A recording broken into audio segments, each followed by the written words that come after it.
तो मूवी शुरू होती है और हम मूवी के कॉन्सेप्ट के बारे में जान पाते हैं, जहां वर्ल्ड अब बहुत ज्यादा एडवांस हो चुका है। आपने ये बात तो सुनी ही होगी कि टाइम इज मनी, यानी कि वक्त पैसा है।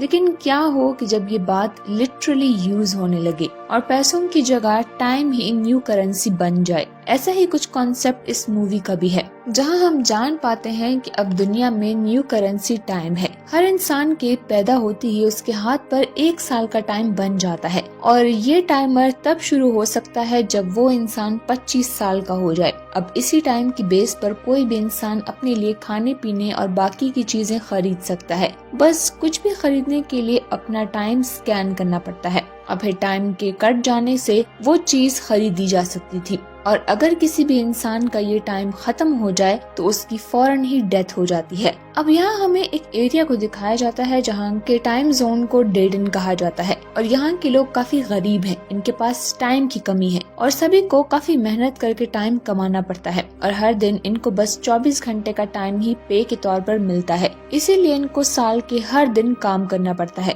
क्योंकि अगर ये ऐसा नहीं करेंगे तो 24 घंटे खत्म होने के बाद ही इनकी मौत हो जाएगी। वहीं दूसरी तरफ हमें अमीर कम्युनिटी को दिखाया जाता है जिसका नाम ग्रीनविच है और यहाँ लोगों के पास लाखों की क्वांटिटी में घंटे हैं। सीन्स विल नामी एक आदमी पर आता है जो भी उसी गरीब कम्युनिटी को बिलोंग करता है। आज विल की मॉम की बर्थडे है, लेकिन हम देखते हैं कि विल की मॉम तो विल के जितनी ही यंग है, जिससे हम जान पाते हैं कि असल में अब ह्यूमंस की एज 25 के बाद नहीं बढ़ती, यानी कि चाहे जितने साल भी गुजर जाए इंसान 25 साल के ही दिखते हैं। इसीलिए विल की मॉम भी इतनी यंग है। विल अपनी मॉम को कहता है कि आज रात वो उनकी बर्थडे सेलिब्रेट करेंगे, जिसके बाद वो काम के लिए निकल जाता है। वहाँ पहुंचकर वो देखता है कि एक वर्कर टाइम खत्म होने की वजह से मर चुका है, मगर वो सभी अपने कामों पर लग जाते हैं क्योंकि अगर वो अपना काम नहीं करेंगे तो उन्हें भी अगले 24 घंटे का टाइम नहीं मिलेगा। यहाँ हम विल के दोस्त गैरी को भी देखते हैं। ये दोनों पूरा दिन बाकी वर्कर्स के साथ काम करते हैं। फिर दिन के आखिर में इन सभी को 24 घंटे का टाइम स्कैन कर दिया जाता है,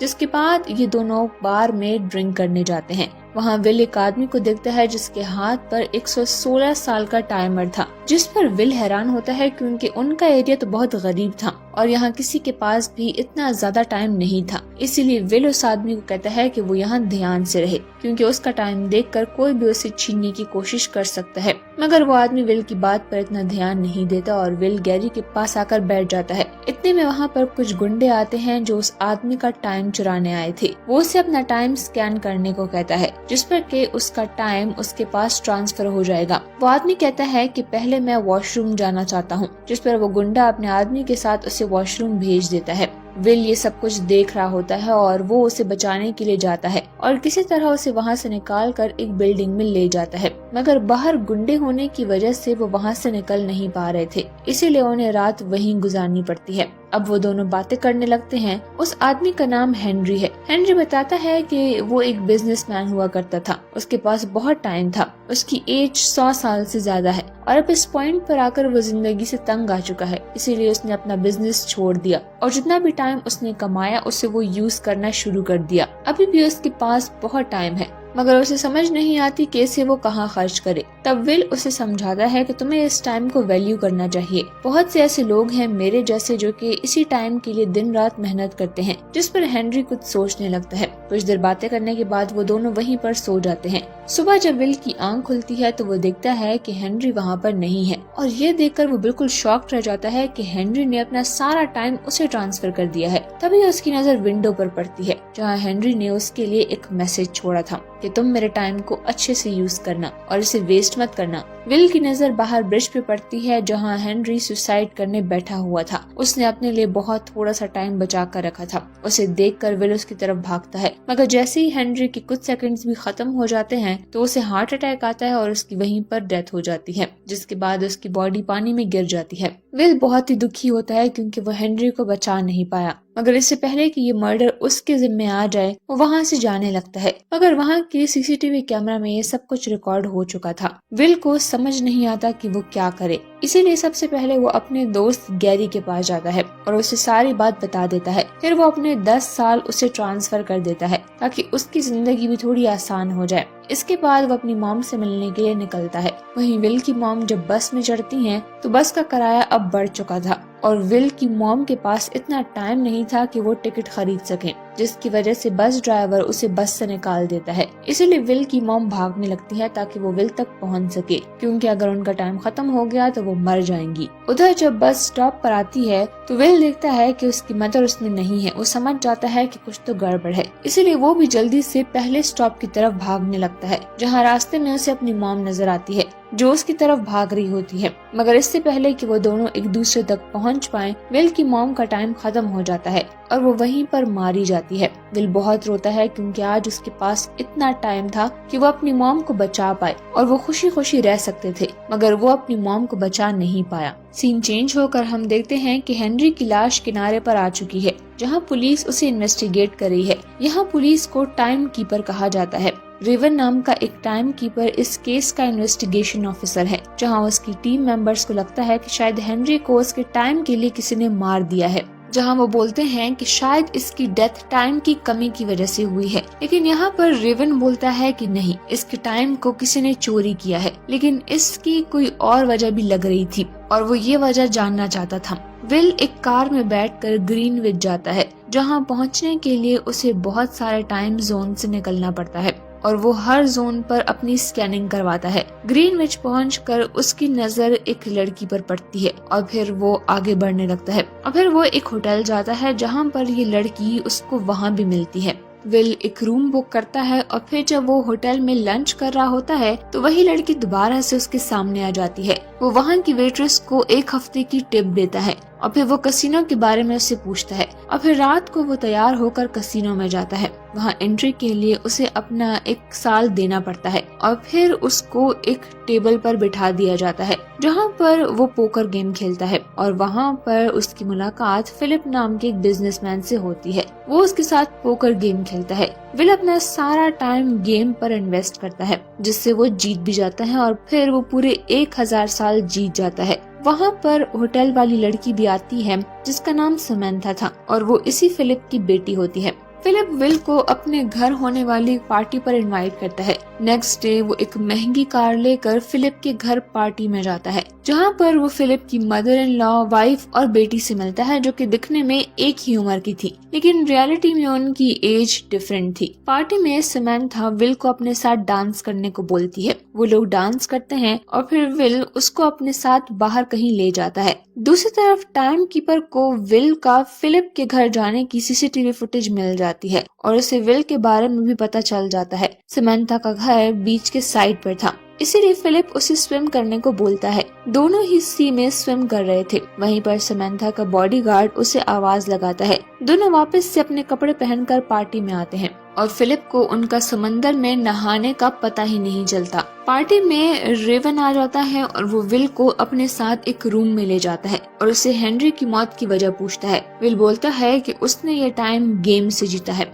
और हेनरी ने मरने से पहले अपना सारा टाइम मुझे दिया था। रेवन उसका सारा टाइम एक कैप्सूल में स्टोर करता है और उसे अरेस्ट करने का बोलता है, जहाँ पर विल उन टाइम कीपर्स को मार कर नीचे आता है और समंथा को पकड़ कर कैदी बना लेता है। वो समंथा को अपने साथ बाहर गाड़ी में लेकर जाता है और उसको किडनैप करके वहाँ से चला जाता है। रेवन भी उसके पीछे आता है, लेकिन विल उससे खुद को छुपा लेता है और आगे निकल जाता है। आगे जाते हुए वो लोग डेडन पहुंचते हैं, लेकिन वहाँ पर पुलिस ने अपना जाल बिछाया होता है, जिससे विल की कार का एक्सीडेंट होता है और वो दोनों ही बेहोश हो जाते हैं। फिर वहाँ पर डेडन के लोग भी आ जाते हैं, जो कि समंथा के सारे टाइम को चुरा लेते हैं और जब उसकी आंख खुलती है तो उसके पास सिर्फ 32 मिनट थे। विल उसे जल्दी से अपने साथ गैरी के घर ले जाता है, जहाँ गैरी की वाइफ उसे बोलती है कि गैरी ने अपना सारा टाइम शराब पर वेस्ट कर दिया, जिससे कि उसका टाइम खत्म हो गया और उसकी डेथ हो गई। विल अब समंथा की डायमंड रिंग उससे लेता है और उसे बेच देता है और जिससे उसे 48 आवर्स मिल जाते हैं और अब वो समंथा पर गन पॉइंट करके उसे कॉल स्टेशन पर ले जाता है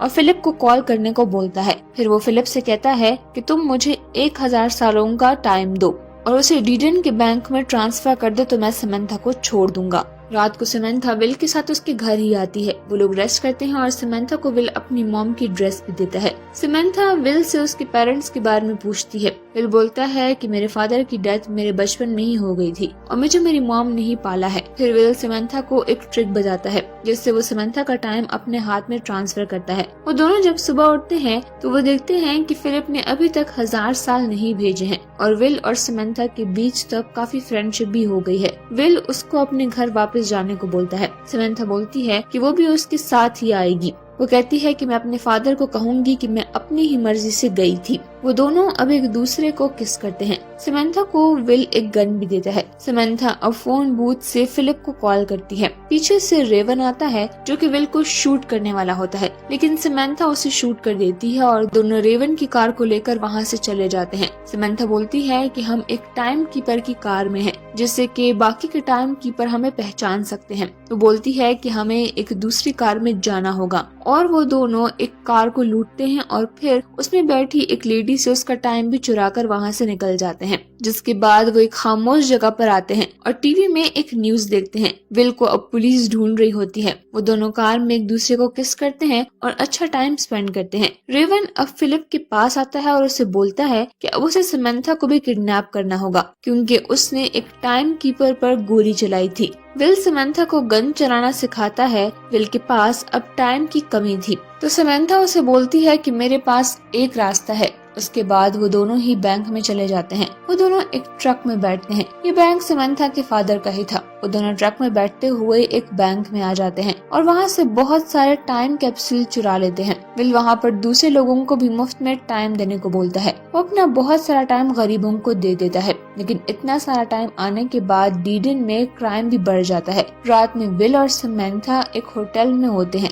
वो दोनों एक दूसरे के साथ टाइम स्पेंड करते हैं और वहाँ पर टाइम कीपर्स आ जाते हैं। वो दोनों अपने कपड़े पहनते हैं और फिर रूम से बाहर आते हैं। टाइम कीपर भी उनके पीछे भागते हैं, लेकिन वो दोनों विंडो से छलांग लगा लेते हैं और होटल से भाग जाते हैं। उनके पीछे टाइम कीपर भी भागता है और गोलियां भी चलाता है, लेकिन वो दोनों किसी तरह भाग ही जाते हैं। विल और समंथा अब एक दूसरे होटल में आते हैं और वहाँ के रिसेप्शनिस्ट से सारे रूम को बुक कर लेते हैं। वो दोनों एक रूम में चले जाते हैं और वहाँ पर उस होटल में एक और आदमी भी आता है, लेकिन रिसेप्शनिस्ट उसे कोई रूम नहीं देती क्योंकि सारे रूम्स तो विल ने बुक कर लिए थे। अब सीन शिफ्ट होता है डीडन के एक गुंडे पर जो कि लोकल बॉयज को जमा करके उससे विल और समंथा के बारे में पूछता है। उससे डर के एक लड़का उनको एड्रेस बता देता है और फिर वो अपने साथ और भी गुंडे लेकर उस होटल पहुंच जाता है। वो उन दोनों को ही पकड़ लेता है और गन से उन दोनों को डराने की कोशिश करता है। फिर वो उनको मारने के बजाय एक गेम का बोलता है। वो उसे पंजा लड़ाने को बोलता है। विल उससे पंजा लड़ाते हुए वही ट्रिक यूज करता है जो कि उसने समंथा को सिखाई थी, जिससे उस गुंडे का ध्यान अपने टाइम पर चला जाता है और विल इसी का फायदा उठाकर अपनी गन से उसके बाकी सभी लोगों को मार देता है और वो लोग वहाँ से भाग आते हैं। रात वो दोनों एक बिल्डिंग की छत पर गुजारते हैं। नेक्स्ट डे समंथा अपने फादर के पास आती है गन के साथ और इसीलिए सभी लोग समंथा पर गन पॉइंट करते हैं। सबका ध्यान समंथा पर होता है, जिससे कि विल पीछे से आता है और वो फिलिप पे गन पॉइंट करता है। वो फिर उसको फिलिप के रूम में लेकर जाता है और समंथा उनसे उसके रूम के लॉकर का पूछती है। फिर वो वहाँ से एक टाइम कैप्सूल ले लेते हैं जो कि 1 मिलियन ईयर्स का होता है। वो दोनों इस कैप्सूल को दोबारा से डीडन ले आते हैं और रास्ते में जाते हुए टाइम कीपर उनको देख लेता है। वो उनके पीछे जाने लगता है। विल अपनी कार की स्पीड को तेज करता है और बहुत सारे टाइम जोन्स को क्रॉस करते हुए आगे जाता है और डीडन पहुंच जाता है, लेकिन रेवन अपनी कार को उसकी कार के साथ क्रैश कर देता है। विल कार से बाहर आता है और वो कैप्सूल एक छोटी सी बच्ची को दे देता है जो कि उस कैप्सूल को डीडन के बैंक में ले जाती है। रेमन भी कार से आने के बाद विल को गन पॉइंट पर लेता है,